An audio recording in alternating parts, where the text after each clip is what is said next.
innahu la haula wa la quwwata illa billahil aliyyil azim. Saya sampaikan saudara Syarul Anwar dan seluruh barisan kepimpinan sama ada di peringkat Majlis Perwakilan Mahasiswa ataupun peringkat Persatuan Mahasiswa Republik Indonesia Islam, seluruh para pelajar, mahasiswa, mahasiswi yang sekalian. Alhamdulillah pada pagi yang penuh berkat ini,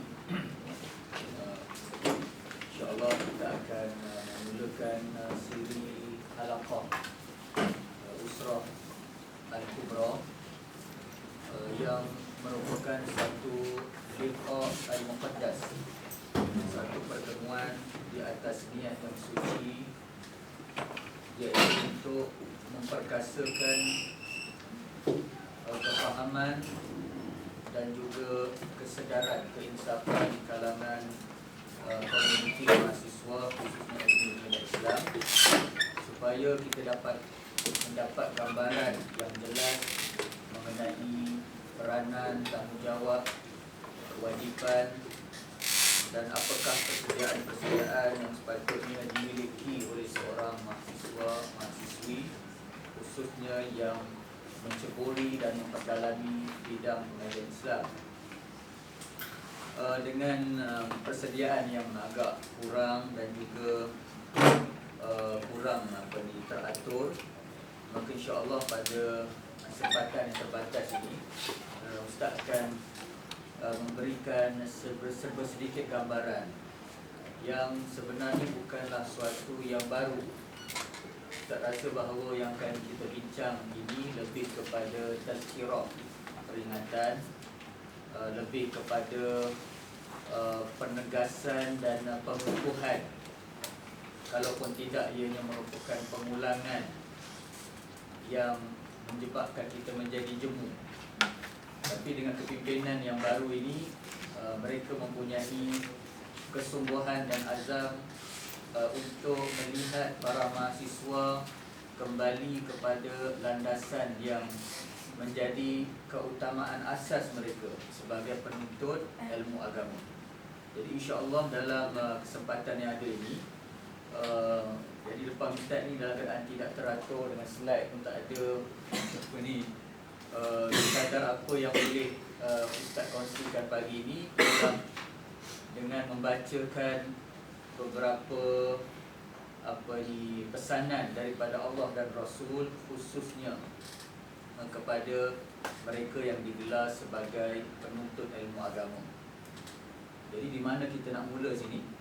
Yang pertama sekali, bila kita ini menjawat pangkat jawatan status sebagai mahasiswa, mahasiswi penuntut ilmu agama, maka di sana ianya melibatkan suatu pengkhususan. Kita ini telah dipilih oleh Allah untuk terlibat memperdalami urusan memperdalami ilmu agama. Talibul ilm, menjadi penuntut ilmu agama. Maka marilah kita kembali kepada rangka dan rancangan asal daripada Allah SWT mengenai kedudukan kita sebagai penuntut ilmu agama.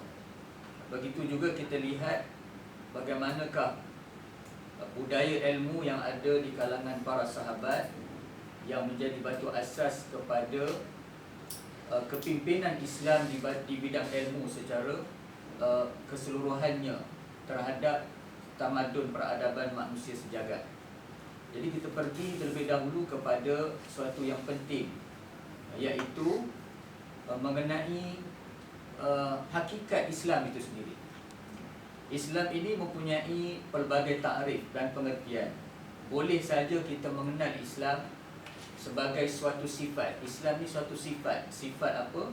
Sifat tunduk, pasrah, menyerah diri kepada Allah. Islam juga boleh ditakrifkan sebagai 5 rukun Islam yang menjadi asas kepada binaan Islam. Buniyal Islamu ala khamsin. Islam juga boleh menjadi diertikan sebagai jawapan kepada 3 persoalan yang sering berlega kepada manusia, iaitu soalan dari mana aku manusia ni datang, apakah tujuan maksud aku dihadirkan di atas muka bumi, dan kemanakah tujuan, hala tuju dan perjalanan akhir kesudahan bagi manusia. Islam adalah jawapan kepada 3 ini. Sebagaimana Islam juga yang kita nak fokus hari ini, bila dikaitkan dengan penuntut ilmu agama Islam, dia berkait, iaitu Islam ni apa? Islam adalah penawar yang menjamin kebahagiaan, keselamatan, kesejahteraan manusia dari dunia sehinggalah ke akhirat. Jadi dalam konteks Islam ini menjadi suatu penawar, suatu jalan keluar bagi manusia untuk mengatasi krisis, cabaran, pancaroba kehidupan. Maka disitulah datang kita melihat tingginya peranan, kedudukan penuntut ilmu agama dalam sudut apakah fungsi peranan mereka apabila mereka ini kembali kepada masyarakat, kembali ke dalam kehidupan bermasyarakat. Maka kita lihat yang pertama sekali, bahawa Islam ni adalah ilmu dan panduan untuk memberi penyelesaian kepada masalah hidup manusia. Maka ilmu di situ adalah suatu yang penting untuk disinonimkan dengan Islam. Islam itulah ilmu, ilmu itulah Islam. Lantaran kerana ilmu itu yang memelihara keaslian dan ketulinan Islam yang menjadi penawar. Maka untuk memastikan Islam ini berjaya menjalankan manfaatnya, memberikan manfaatnya kepada manusia untuk menyelamatkan manusia, yang kadang-kadang mahasiswa digelar sebagai penyelamat ummah.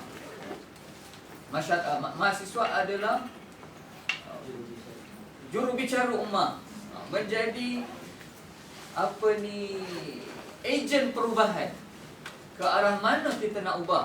Iaitulah kita mahu menyalurkan, membekalkan penawaran Islam itu tadi sebagai penyelamat dan penjamin kebahagiaan.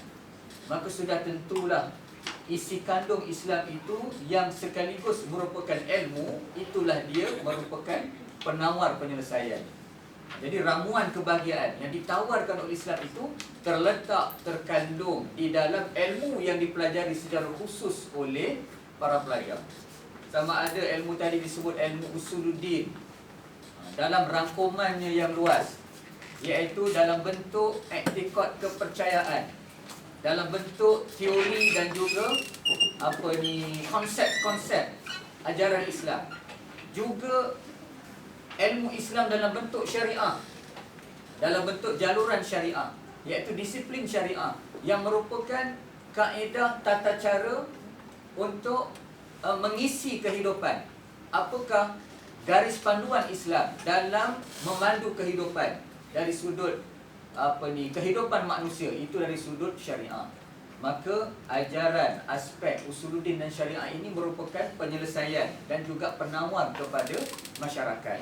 Maka bagaimanakah mahasiswa boleh menyalurkan, boleh membekalkan ajaran Islam ini supaya dengan itu masyarakat dapat kembali kepada rahsia untuk mereka itu selamat dan juga bahagia. Maka itulah yang kita nak tekankan pada pagi ini. Maka kita lihat yang pertama sekali, untuk kita mengetahui nilai kedudukan Islam ini dan juga panduan yang terkandung dalam ilmunya. Yang pertama sekali iaitu dalam surah Yunus ayat 35. A'udzubillahi minasyaitonirrajim. Bismillahirrahmanirrahim. Qul hal min syurakaikum man yahdi ilal haqq qulillahu yahdi lil haqq afaman yahdi ilal haqqi ahaqqu an yuttaba'a amman la yahdi illa an yuhda fama lakum kaifa tahkumun. Maksudnya iaitulah, qul, katakanlah wahai Muhammad, apakah di antara sekutu-sekutu kamu ada yang menunjukkan kepada kebenaran? Katakanlah wahai Muhammad, Allah lah, dialah yang menunjukkan kepada kebenaran. Maka apakah orang-orang yang menunjukkan kepada kebenaran itu lebih berhak diikuti, ataupun orang yang tidak dapat memberi petunjuk kecuali bila diberi petunjuk? Mengapa kamu berbuat demikian? Bagaimanakah kamu mengambil keputusan? Dalam ayat ni Allah SWT mempersoalkan, apakah rasional, pertimbangan bagi manusia apabila mereka mahu mencari punca kepada petunjuk? Apakah punca kepada manusia? Apakah ukuran cara berfikir manusia apabila mahu mencari dan merujuk jalan untuk mendapat kebenaran? Maka pertama sekali, kalau kita lihat sikit saja sini, Allah SWT minta supaya Nabi SAW mencabar kepada manusia yang melantik sekutu-sekutu selain daripada Allah. Seolah-olah selain daripada Allah itu mempunyai kelayakan untuk mengeluarkan mereka daripada kesesatan, untuk mendapat petunjuk kebenaran. Maka Allah minta Nabi SAW bertanya, adakah sekutu selain daripada Allah yang kamu jadikan saingan kepada Allah, sedangkan Allah lah sumber penyelamat dan juga sumber kebenaran? Maka disebut situ, hal min syurakaikum may yahdi ilal haq. Adakah saingan selain daripada Allah yang kamu ketagih mahu mendapatkan kebenaran daripada mereka itu, mampu yahdi ilal haq? Dia perlu kepada maka Allah sabar itu, may yahdi ilal haq. Allah guna huruf jar ila. Kamu cari saja selain daripada Allah yang boleh membantu kamu sampai kepada kebenaran, tetapi kebenaran itu dihuruf jarkan dengan ila, ilal haq. Kemudian Allah minta supaya Nabi SAW menjawab. Setelah ditanya, dijawab, qulillah. Muhammad, engkau tolong tanya. Kemudian Muhammad, engkau tolong jawab. Qulillah. Bila kata qul itu dia ada i'jaz lughawi. Ini satu penegasan. Sebab jawapan itu datang direct daripada Allah. Memang Jibril bagi tahu, tapi Allah nak kodkan. Qul, direct, mubasyaratan daripada Allah. Muhammad, engkau tanya macam sirah soalan aku nak tanya ni, aku minta tanya ni, dan jawab dengan sirah, bentuk jawapan yang aku nak tanya. Apa jawapan dia? Qulillahu yahdi lil haq. Qulillah yahdi lil haq. Huruf jar dia lam, tadi huruf jar dia ila. Naknya apa sikit lagi, bahawa bila Allah cabar selain daripada Allah untuk pandu, bimbing manusia kepada kebenaran, maka digunakan ilal haq. Ilal haq ini yufidu atau tufidu al-ghayah. Al-ghayah. Maksud ghayah, kita bagi satu ayat contohnya. Jitu minal bait ilal fas. Dia sebut ila sini, ila ni ghayah. Kata ulama bila sebut ila, iaitulah dia tak masuk lagi dalam fas. Dia tak masuk lagi. Ini kelas. Tapi ila ghayah, maksudnya sekadar di pintu kelas. Pintu kelas. Maknanya bila Allah cabar sini, boleh tak kamu cari lain daripada Allah, tolong bawa kepada kebenaran, tapi aku tak suruh. Tak suruh lebih daripada pangkal kebenaran, bibit kebenaran. Boleh tak? Jawapannya tak boleh lah. Allah minta tanya je, tapi bila Allah cabar tu, Allah minta yang paling minimum, paling lekeh. Maknanya pangkal kebenaran boleh tak? Jawabnya pangkal kebenaran pun tak boleh. Tapi bila Allah jawab, qulillah yahdi lil haq. Tapi tahu tak, kalau Allah yang menjadi pimpinan bimbingan dia, maka Allah bukan saja akan bawa pada ghayah, tapi lam ni ialah al-usul. Usulnya apa? Sampai. Maksudnya apa? Iaitulah, minta maaf sini, al-usul ataupun al-dukhul. Dia kena check balik. Di situ ialah bukan saja Allah SWT akan bawa ke pangkal kebenaran, tetapi juga masuk ke dalam lil. Lil tu lil istighraq. Kamu masuk ke tengah-tengah ataupun larut dan sebati dalam kebenaran. Lil haq. Maknanya apa? Maknanya ilmu Islam ini mempunyai penawar penyelesaian. Pertama, membimbing kepada kebenaran. Dan kebenaran itu bukan main-main, bukan suatu yang baru nak diuji, tetapi suatu yang sudah ada track record. Tidak ada yang boleh menandingi kesan pengaruh Islam kepada manusia seluruhnya. Tidak ada yang boleh menandingi selain daripada kesan yang dibuktikan oleh Islam dalam membina manusia. Maka itulah antara nilai Islam. Maknanya yang kita bawa sini, yang kita kena faham ialah bahawa beban tanggungan ilmu yang menjadi concern, keprihatinan kamu sebagai seorang mahasiswa-mahasiswi ialah mencapai tahap ianya menjadi penawar dan juga jaminan untuk membimbing kembali masyarakat kepada kebenaran. Lil haq. Asal saja ilmu itu tadi benar-benar mewakili kehendak Allah dan Rasul.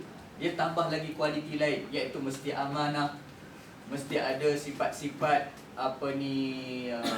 kerohanian dan hubungan yang dekat dengan Allah, unsur-unsur keikhlasan dan sebagainya.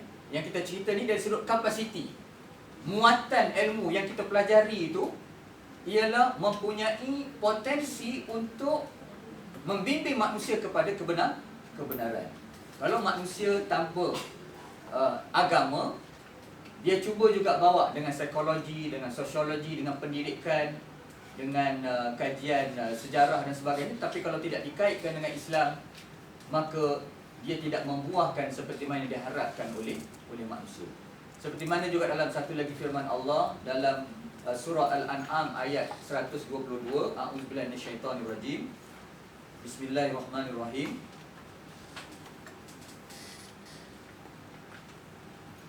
Surah Al-An'am ayat 122.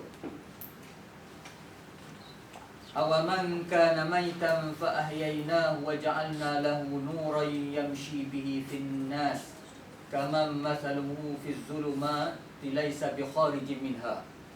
Allah juga menggambarkan Islam ini sebagai cahaya. Awaman kana maitan. Tadi Allah hujahkan dalam bentuk persoalan. Allah juga menghujahkan dari sudut analogi. Cuba kamu bayangkan dua orang yang mempunyai watak yang berbeza. Satu watak ni asalnya maitan fa ahyayna lahu nura. Seorang itu dia mati, iaitu hati dia mati. Kemudian Allah limpahkan, sinarkan